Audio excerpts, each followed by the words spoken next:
Hey there, welcome to the Hot Slice Podcast. This is the podcast brought to you by Pizza Today magazine. I am your host, Denise Greer, executive editor here at Pizza Today, and with me is senior creative director Josh Cowan. Did I get that wrong? You were hesitant, but you got it right. You got it right. Hello, Denise. Hello, Josh. All right, it's October, so it's just a crazy, crazy time for everyone in pizza and all of us. So, you're working really hard behind the scenes. PizzaCon is coming really soon. Yeah. What are we gearing up for? So yeah, PizzaCon is in a few weeks, a couple weeks, I guess. So there's still tickets available. We'll run out of room there. So get your tickets now.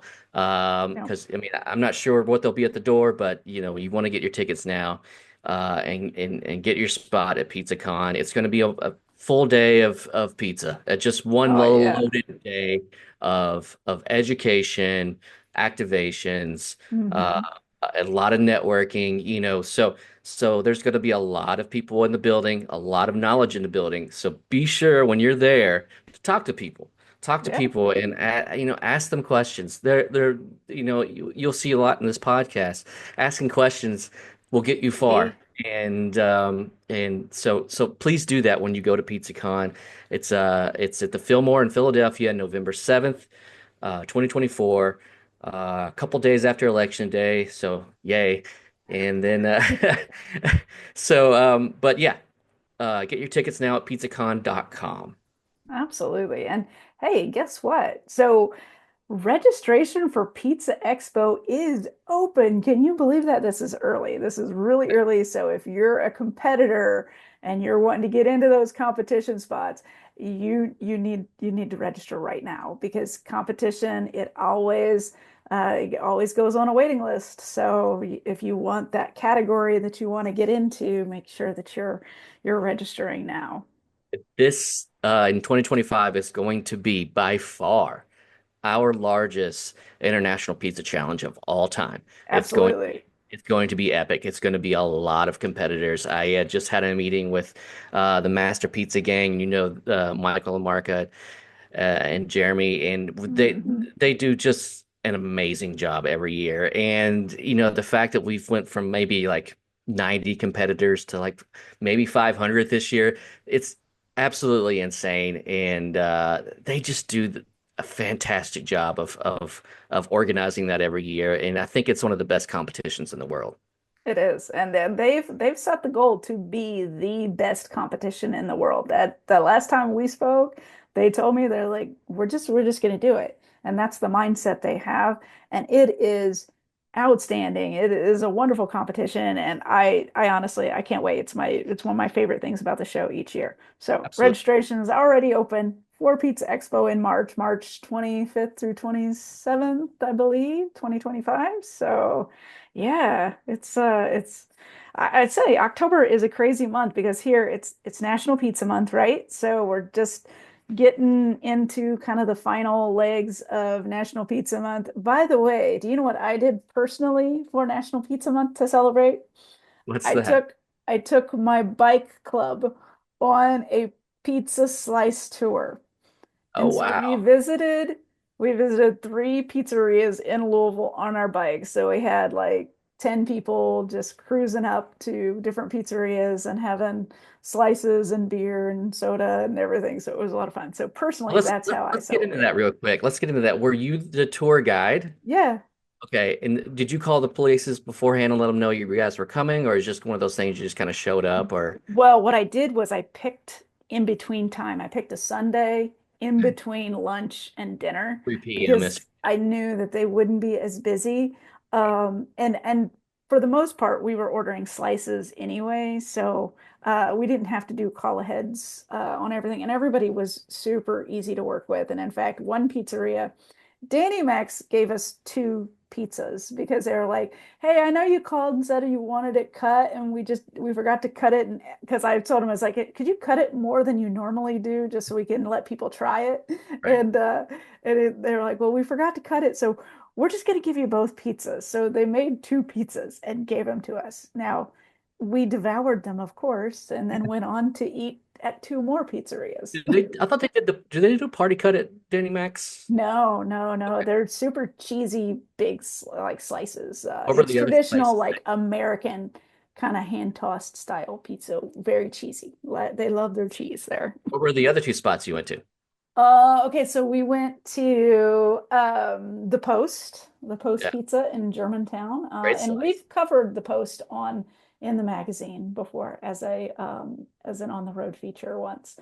They do really well. They're a good um, One of the a best good slices. little Sure. Yeah. yeah, a And good that's how we little say it. spot. We say Louisville. Louisville. Do what?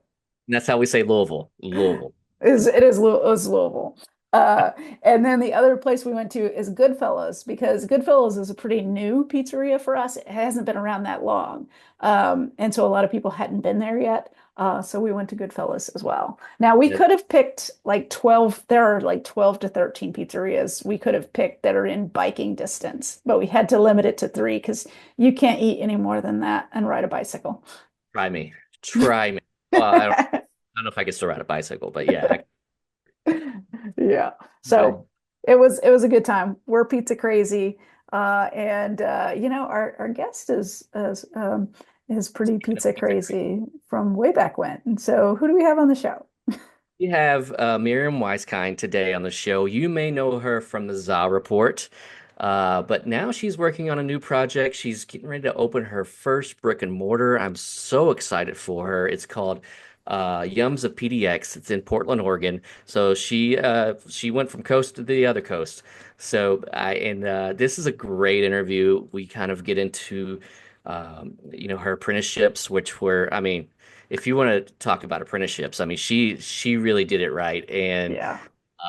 she's got lots of good stories from that. So it's a really enjoyable podcast, and I think you're going to get a lot from it. Absolutely. It's a little longer, y'all. So just settle in, get your comfy clothes, get your blankie on, and and just settle in for this one because she has so many good nuggets that and her excitement level for the industry and what she does is, I mean, it Contagious for sure. Yeah, for sure. Like that, she can be our hype woman for all things pizza. She's that good. absolutely. So yeah, let's just get into it with Miriam Weiskind. Performance Food Service is proud to deliver high-quality products, innovative technology, and custom operational solutions to restaurants of all sizes across the country. The flagship division of Performance Food Group, with deep roots in the restaurant industry, Performance Food Service has been the exclusive distributor of the Roma family of brands for more than 65 years. This signature relationship has allowed Performance Food Service to become a leader in the pizza and Italian segment of food service nationwide. Hi, I'm Genevieve Ruby, a fifth-generation dairy farmer here in Humboldt County, California. Did you know that 99% of California's dairy farms are family-owned? And we're proud to sustainably produce the milk that goes into quality cheeses you use to create your delicious pizzas. Thanks for helping make California not only America's #1 dairy state, but the leading producer of mozzarella too. We hope you enjoy this podcast. Miriam, thanks for being on the Hot Slice podcast with us today. It's great to have you on the show. Absolute pleasure to be here. Thank you guys for having me. I'm sorry I'm not currently eating pizza, but I was messing with some dough before I hopped on the call.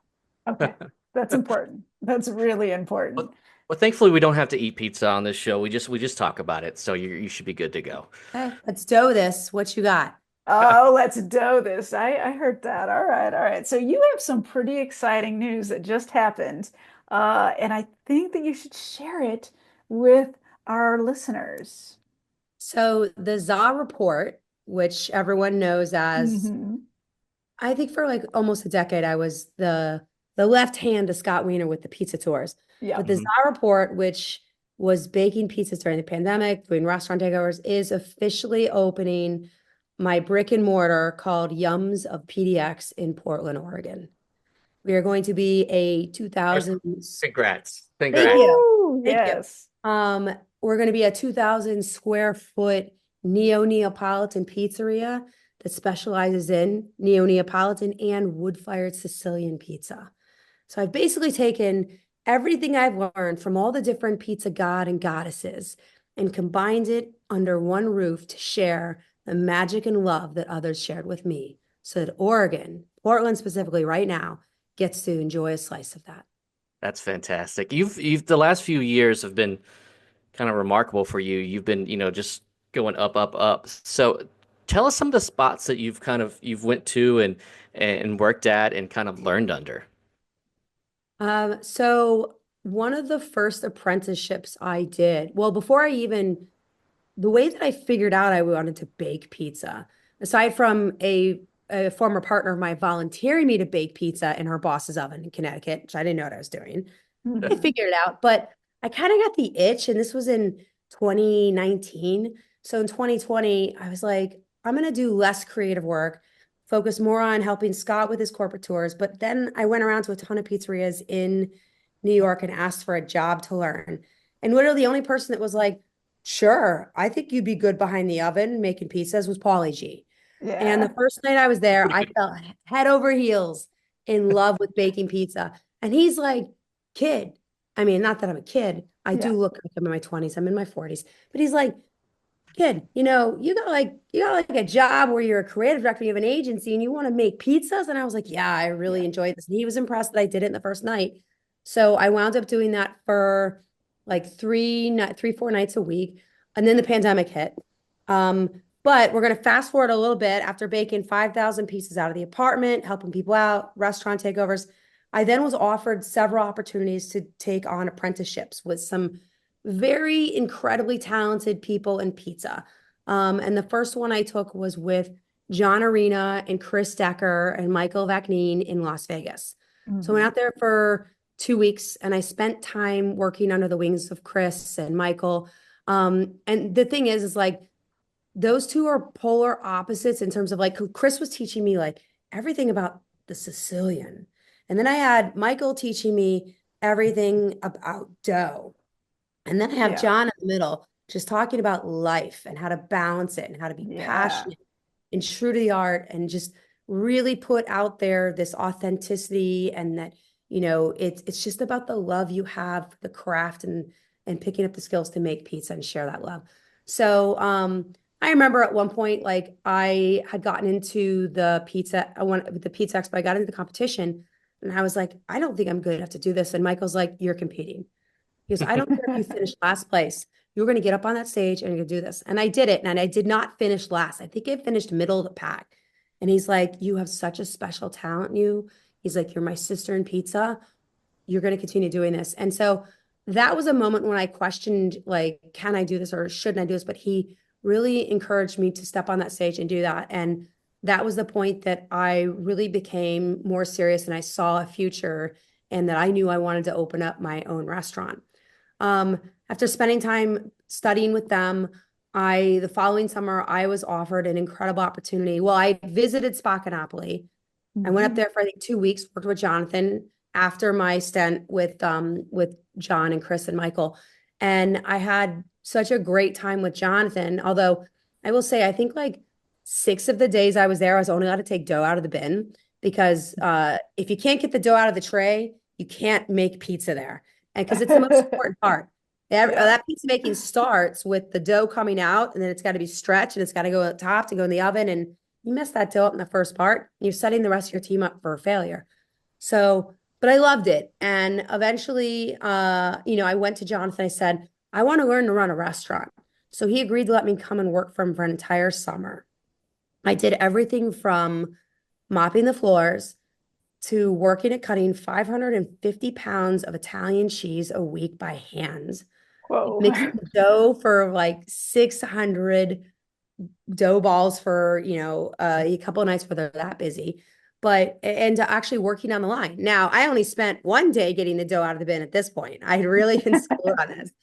And I was, but they wound up putting me on the smaller oven. They have 3 ovens in that pizzeria, but to become a part of that team and learn how to work effortlessly with a team.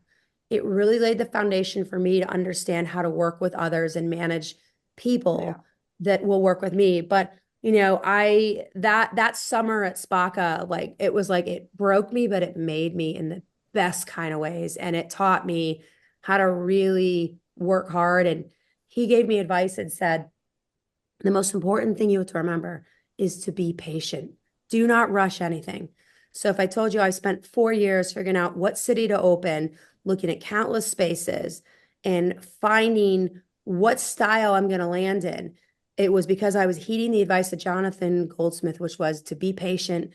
And so when I landed in Portland, my chopped profile shot or headshot is what got the door open for me to be at Dame Collective, which is where Michelin rated chefs pop up. I did a residency on the 3 worst nights of the week. They gave me Sunday, Monday, Tuesday.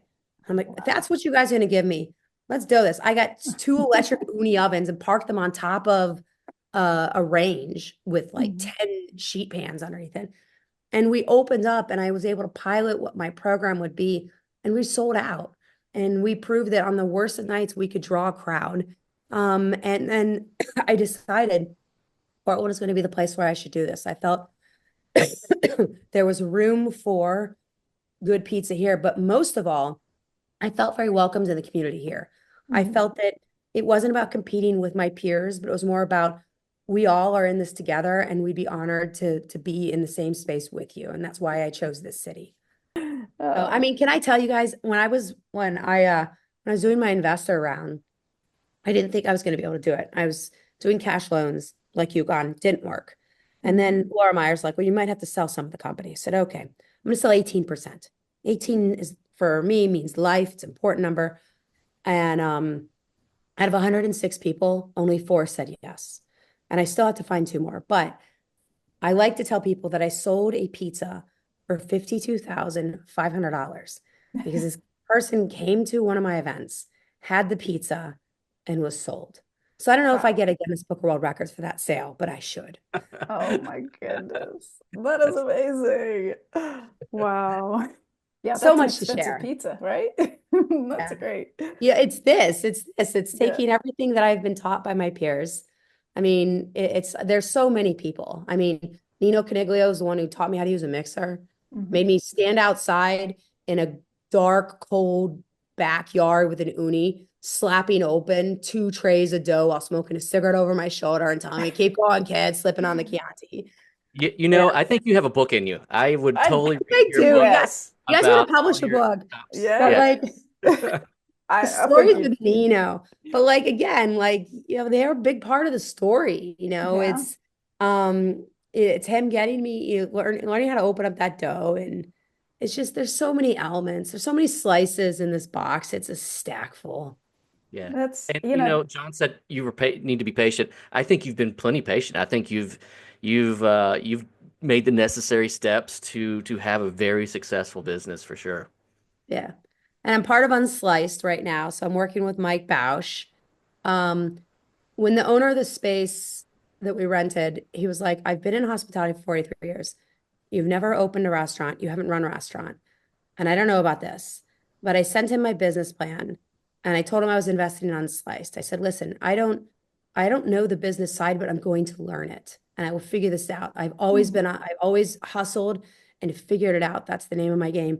And he flew in and had the pizza, watched us sell out. And when he finally decided to offer this place, I mean, we were 6 months negotiating. He was like, I think you're going to bring something so special back to Portland.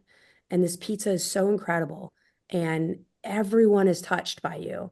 And I think that, that goes back to what I learned between John, Jonathan, Chris, Michael, Laura, Leah, all those people, Vincent, Nino. I think that channeling all that and really showing people what good pizza is, 50% of what makes pizza great is the experience you have. And so I'm creating that home, but like, that's what sold him on the space. Kind of like the guy who bought that pizza for $52,500. He met me and had the pizza and was able to see how people responded to it. And I know that, it's something rare and it's something special. And I just feel so honored to have found a city where there's the room for me to develop, to continue to develop, because it's an evolution. You're never finished, but also focus on the quality of the products I'm putting out there.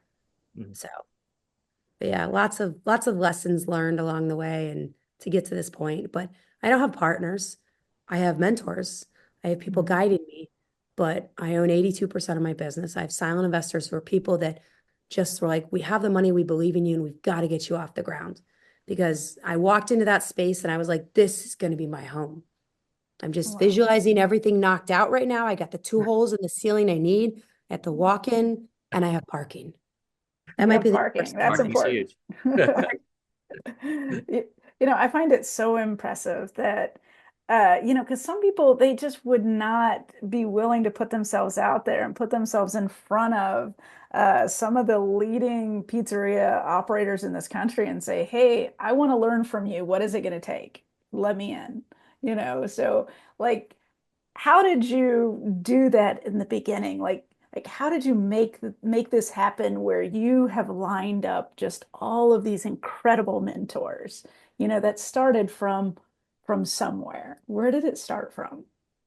I think what it is, there's a what sells, and I say that in a way that my goal isn't to sell. My goal is to connect.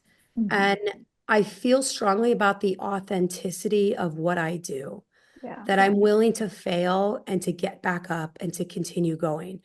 I also look at pizza as an art. And I describe this to so many people. I say, when you walk in, when you go into a city and you have all these different pizzerias, every pizza maker is a different canvas on the wall.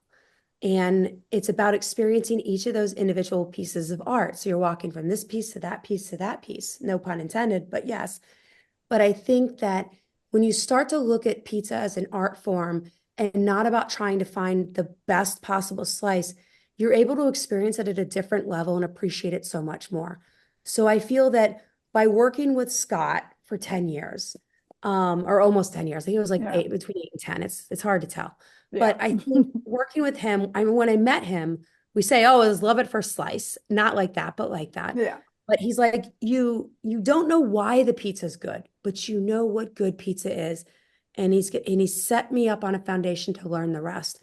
And I think that through all that time of teaching people the history of pizza, the evolution, and for me, exploring and learning and understanding the science behind good pizza, that is what it has enabled me to have such an authentic voice and to connect with customers. Like I'm literally saying to someone at a pop-up, I say, listen, I ran out of my cannoli shells from the Bronx and I had to buy these ones from Italy. They're a little too crunchy and they're not as good as the Bronx, but I'm just letting you know that this is not the original cannoli you'll have, but I have a couple of the Bronx left and I'm gonna give them to you side by side. And this person is just like, you have this energy to you. You have this passion, this love. And I appreciate you telling me that you ran out of the good shells, but you saved a few that I could have a good shell. And I tasted them, and you're right, the Bronx ones are better.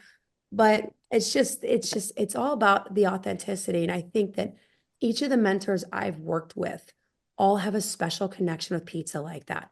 I can be socially awkward in a big setting of people, but you put me in a kitchen where I'm making dough, I can dough all day long. And it's just my place. I feel safe and I love being there. And every Monday, well, I did it yesterday, Sunday, because I didn't have service on Saturday. I make a point to make an extra tray of dough so that I can make pizza bread that Jonathan taught me at Spaka. And it's this way of like just sharing something special. And people are like, this is the this is this is your pizza dough. And I go, well, yeah, you want to know what I was taught? The core and the foundation of a good pizza is nothing more than a good bread. So I went into a pizzeria called Hapa in Beaverton on Saturday night, and I took a baguette of my freshly baked pizza bread. And they were like, I can't believe you're in here. And I go, well, I had a night off. I've always wanted to try this pizza. Why not? I mean, Yeah. I'm gonna support you guys. You're part of Portland too. But and then they were like, this bread was so incredible. And I was like, it's just, hopefully you guys try my pizza someday. But, when I have the breads to give out, I do. And that's something that I took from Jonathan is just this willingness to share that art and that love. And, Michael Vacnine is also very particular. He's like, we pass the torch on to you, and this way that love and that connection and that passion in pizza won't die. So I look at it as my job also to continue sharing that with my community and my peers in pizza. Wow. That is such a Jonathan Goldsmith move, though. I love that. I love that. I Wait, know, hold on. right? Here we go. Here's one of them. It's wrapped in plastic, but Yeah. this is a Jonathan Nice. Goldsmith. It's a little baguette, Baguette. but oh man, I love making breads. It's like my yoga. It's like Yeah. I'll wake up at 4 a.m. for my dough. I use Scotty's Pizza Parlor as my commissary kitchen right now. So the rule is I have to get all my wow. dough made before Yeah. they come in to make their dough. So Wow. everyone's always wondering, who's this person that comes at 5:30 in the morning and is blasting Coldplay? Yeah. Oh, wow. Scotty's such a So, great guy. That's fantastic. so how are you juggling? Because you're still actively, running your business and getting those events and those different things lined up, and also Yeah. trying to build out a restaurant. So kind of tell us about what you're dealing with that kind of juggling act. So I think having the background as a creative director and specializing in brand strategy and marketing works Hmm. in my favor here because I know that one of the single most important things I have to do is create brand awareness. So my Yes. original plan when I landed in Portland was test the market. If they like the pizza, if I like it, and I feel it's a good fit, then I need to introduce my brand to Portland as the ZA Report. That's what everybody knows me as. Hmm. Um, and we had success with that. So now I'm in a place where I have to transition. Like if you look at the logo for Yums of PDX, Hmm. you Yeah. can see on here that it says pizza baked with love by the ZA Report. Yeah. Again, it's thinking about brand strategy. People know who the ZA Report is. It is now here. It's the same logo. It's just, and this is what I kept in mind when I first started the branding for the ZA Report, and I realized I was going to become a restaurant, is the branding. I have to keep it the same, but how do I transition it seamlessly so people know who I am? And that's what we're currently doing. Hmm. So I do 2 events a week. Right now I have one employee. They're an expediter. I actually picked them Yeah. up in a gift shop. I was like, you I sold love me on it. the socks. Do you need a second job? Because and again, this is my experience in restaurants and having other employees recognizing what attributes that people have that I can work with. And this person was really good at sales. And the first 2 weeks they were terrible at their job. And then I trained them and they took initiative to get better. And I'm like, and now they're outstanding. They want to learn how to make pizza. But like I found that new assistant when my other one left as a result of you just sold me something, and I need someone who can sell. I need someone who can connect with people Yeah. because that's so important. Having worked in a space where my front of house took 10 minutes to sell 10 minutes to just say hello to my customers, I wound up baking focaccia and giving out for free so I could say, hi, compliments of the house. Here's some free focaccia. Nobody gives out free focaccia or bread in Portland. It's unheard of. I understand. I was like, it's an investment because you know what it did? It enabled me to tell people, here's my special pizza of the day. Here are the apps that we just added. Oh, and we have limited quantities of these rainbow cookie cannolis. You're going to want to get those too.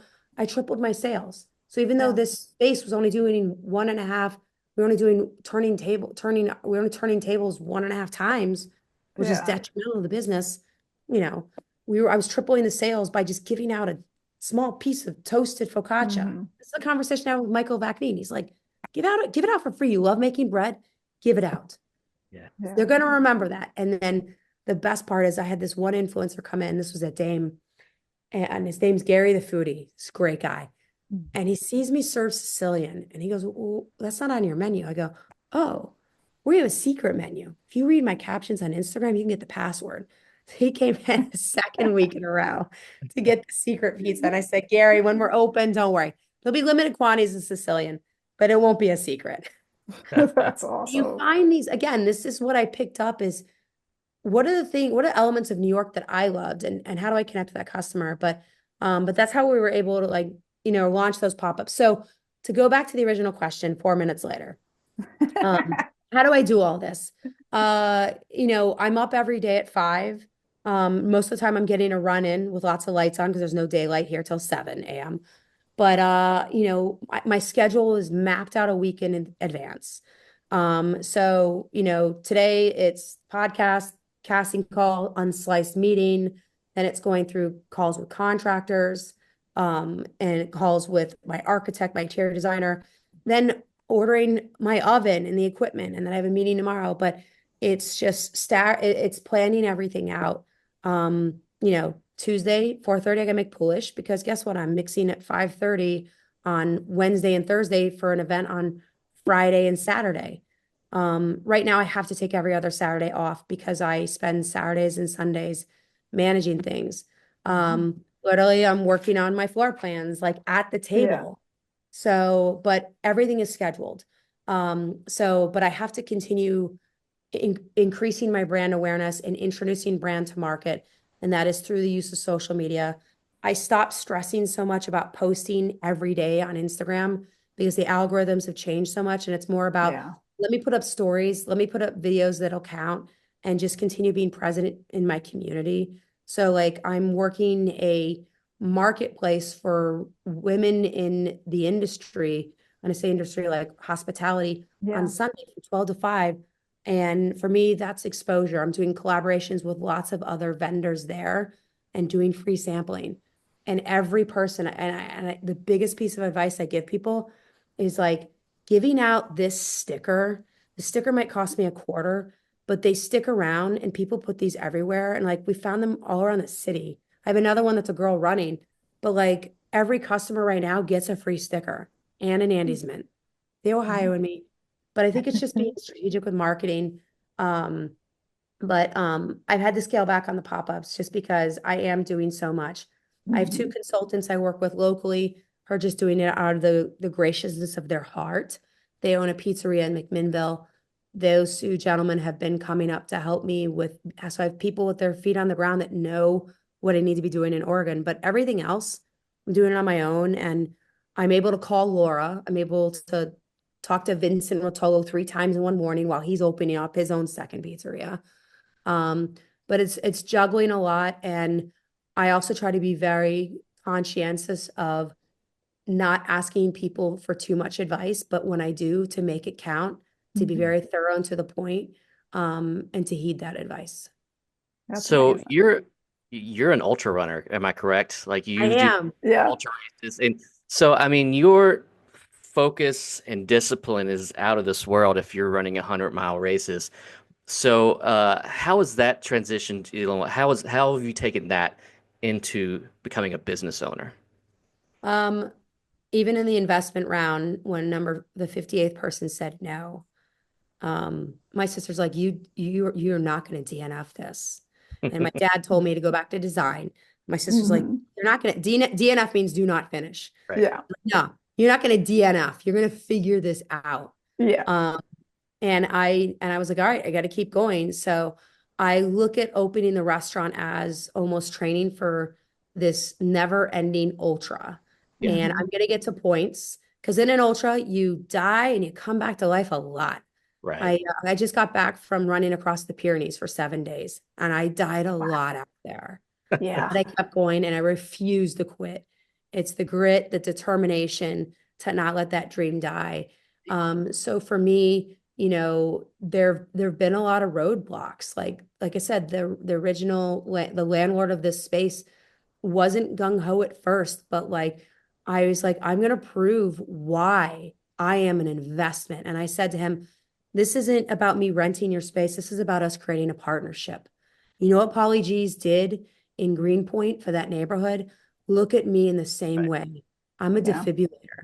I'm going to bring business to an area that is now just starting to come back to life. I'm going to take advantage of all that parking.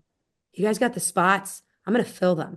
So, but I know that at core, what's most important as a restaurant in any community, it is being a part of that community. It is, what do you contribute to help it grow? And you look at what Polly and Marianne did for the area they opened their first restaurant, is that they were able to help revitalize and bring that community, that neighborhood back to life. So Portland is people are like, you're crazy, you're going to Portland. I go, well, in New York City, there's a lot of pizza already, but I look at this as a city where there's opportunity for an economy that's bouncing back. And what has history proven to us in the past? And this is what Scott Wiener will tell you, in the Great Depression and in times of recession, what sells the most? Pizza. Yep. Pizza. Yeah, exactly. We were in Portland, Josh, in December? I think Yeah. we definitely got to see that firsthand. Yeah. It Here's definitely, here's something crazy. So I go to Ken's, which is now owned by this fellow named Mhm. Peter. Yeah, And I sit at the bar because there's no seating. We're on their second round of seatings and or table They still turns. in the same location, by the way. Yeah. and yeah, He's got a slice shop that's a little further out, but Ken's I live up the street from his bakery. And so, yeah. you got to get there at like 4 o'clock to get your name on the list. They stop taking names at 5:15. We get in there at 6:30. We sit at the bar, and I asked the bartender if I could get a root beer on the rocks. And he was just looking at me like, grown woman ordering root beer on the rocks. Sure. I'm like, do you need my ID? And he's like, no. So I think it was Vincent recognized me. I didn't, I know who he is. But Peter wound up being the owner and who was our waiter for the night, which is awesome. Yeah. And I said to him, I was like, what you guys do like on a Friday, Saturday? Looks like you guys do 2.5, 3 table turns. That's pretty good. He goes, who are you? I was like, he didn't know I was. The guys behind me working the pizza knew me. And I told him, he's like, oh yeah, a lot of the guys have already been coming into your pop-up at Dame. And I was like, really? He's like, yeah, and I'd like to come in. So he came in and he had the pizza, he had the cannolis, he had my mother's meatballs. And he's like, this is great. And he's like, but when it hits fire, you're gonna be a force to be reckoned with. And I was like, and he's like, and I don't mean that in an insulting way. I go, you understand. I know my pizza needs to hit fire. That's what I'm working toward. So, but it was a huge compliment. He's like, here's my card. You need anything at all, let me know. But it was a huge compliment to have gone into Ken's, which is the pizza's so great. It like my heart. And they have this wood-fired calamar that is like, you're expecting to get the fried stuff? No, it is Oh. off the hook. Good. So, but it's like to know that that team believes in me meant so much. And I generally don't like to tell people who I am. I'm going, I just want to go in and enjoy pizza. But he took the time to come in and that meant so much. And that was one of the things that really helped me feel more confident and that, Mhm. I know there are things I'm not gonna know how to do along the way, but kind of like an ultra, you know what? Take a little nutrition, envision that finish line shirt and just keep going. Yeah. Yeah. I've never interviewed an ultra runner, so I was wondering with Yeah. that state of You want to mind get into what pizza works for what distance? Sorry, we got you. on mile 80 when I just can't imagine it. I've run a marathon and that was horrible. So yeah, so like that mindset you have at mile 80 is just it's gonna benefit you so much in the game here. Do you want to hear something funny? You want to know what I had mile 80, actually it was 83 in my last 100-mile race? And this is Pizza. like 4 in the morning. I had a bottle, which was a Manhattan special, and a Okay. slice of margarita pizza. It was wood fired. That's what I was eating and drinking. And you are just like, and I'm like, it works. It A works. slice of margarita pizza, if it's wood fired, coming from my oven, it's about 150 calories. And you're using a fresh mozzarella, so it's not a processed cheese. Mhm. Good carbs. So it's going to sit better in your belly, and it's better than a gel. But Yeah. Yeah. I mean, you guys know I've won the New York City Pizza Run 5 times. Yeah. Oh That's in no. my resume. I just realized for a casting call, I forgot to put that as one of my awards. Oh no. That's hilarious. Oh my gosh. So we'll end it on this question. We could 'Cause keep going, but you I could know. this could be a I feel like two-parter, I we could do could 3 hours with you. I could do we three. yeah, we could do several hours just with don't you do and 3 parts just because like The Godfather had 3 parts, a third yeah, doesn't count. Do no. part 1 and part 2. Okay. All right. Um, as you're going into 2025 is going to be huge for you. Yeah. What do you most like? I know you're looking forward to opening your restaurant, but what is going to be that pivotal point for you where you're like, man, I'm here. Here we go. Pivotal point is going to Yeah. be 6 months after my doors open Mhm. and I have my feet on the grounds and I have an incredible team um, in the space with me and we continue to add a new home for people in Portland to come enjoy pizza and cannoli. But I think that's the big pivotal point is it's not about the day I open my door. It's about after my doors have been open and being able to step back and see what success I have and what I've helped to contribute to the community here in Portland.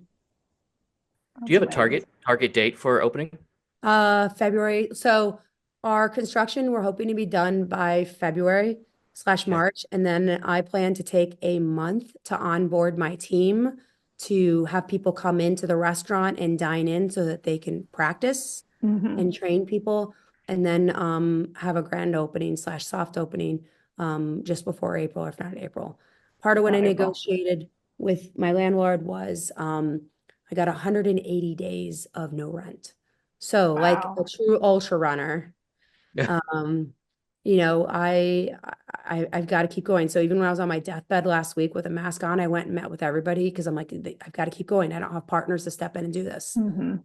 So, but yeah, so spring, which means I don't know that I'm going to be making Pizza Expo this year. That's what that was my next question. Yeah, are you going to be competing? I mean, but I don't see how you fit it in there. But yeah. I mean, Laura Meyer has given me so much sound advice, and one of those like, you're gonna do this, you're not gonna have a life for a bit, but like it's a labor of love. It's so worth it. She just went through it. She knows.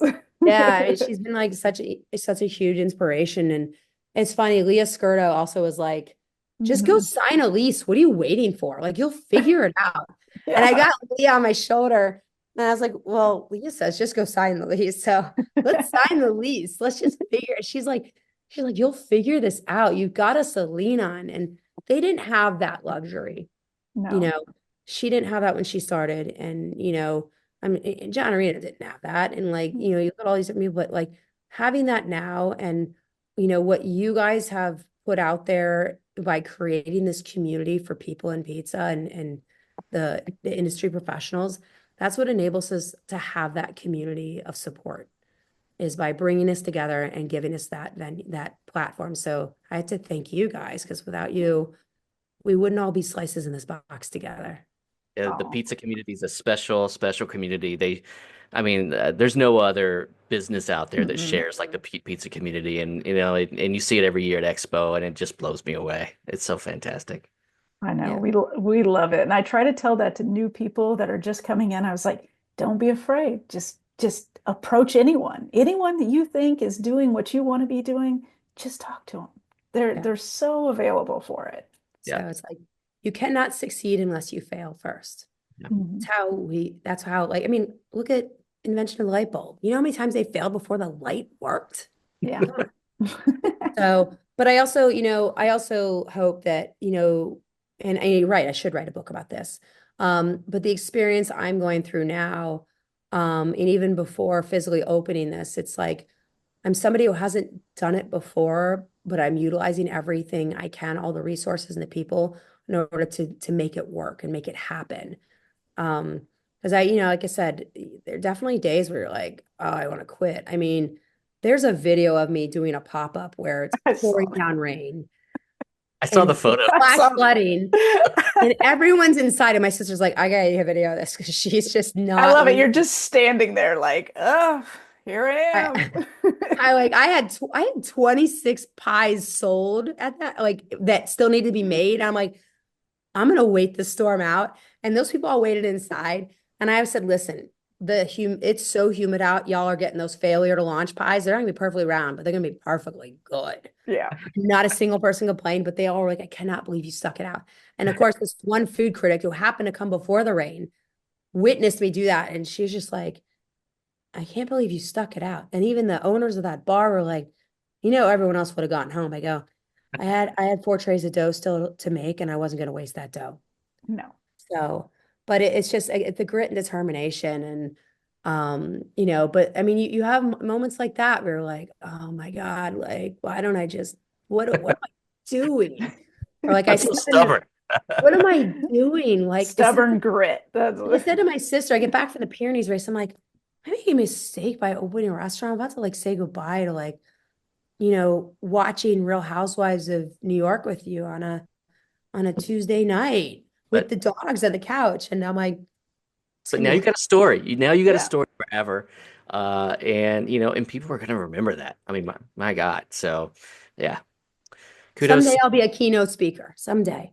Absolutely. I don't I know like which it. category we even put that in. Woman opening a restaurant, person in their open restaurant opening a restaurant, somebody learning how to take a rainbow cookie and convert it into cannolis. Well, There you with a go. keynote, you can hit it all. So Yeah. that's So, You but design your own but keynote. yeah, I mean, I'm after I hop off this call, I have a little bit of time to go lunch, but I've got to place the order for my oven today.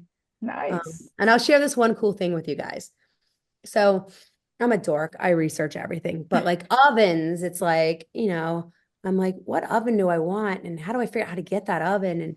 And when I went to Expo more with the intent, not, I mean, I competed, but like my goal was to test out equipment.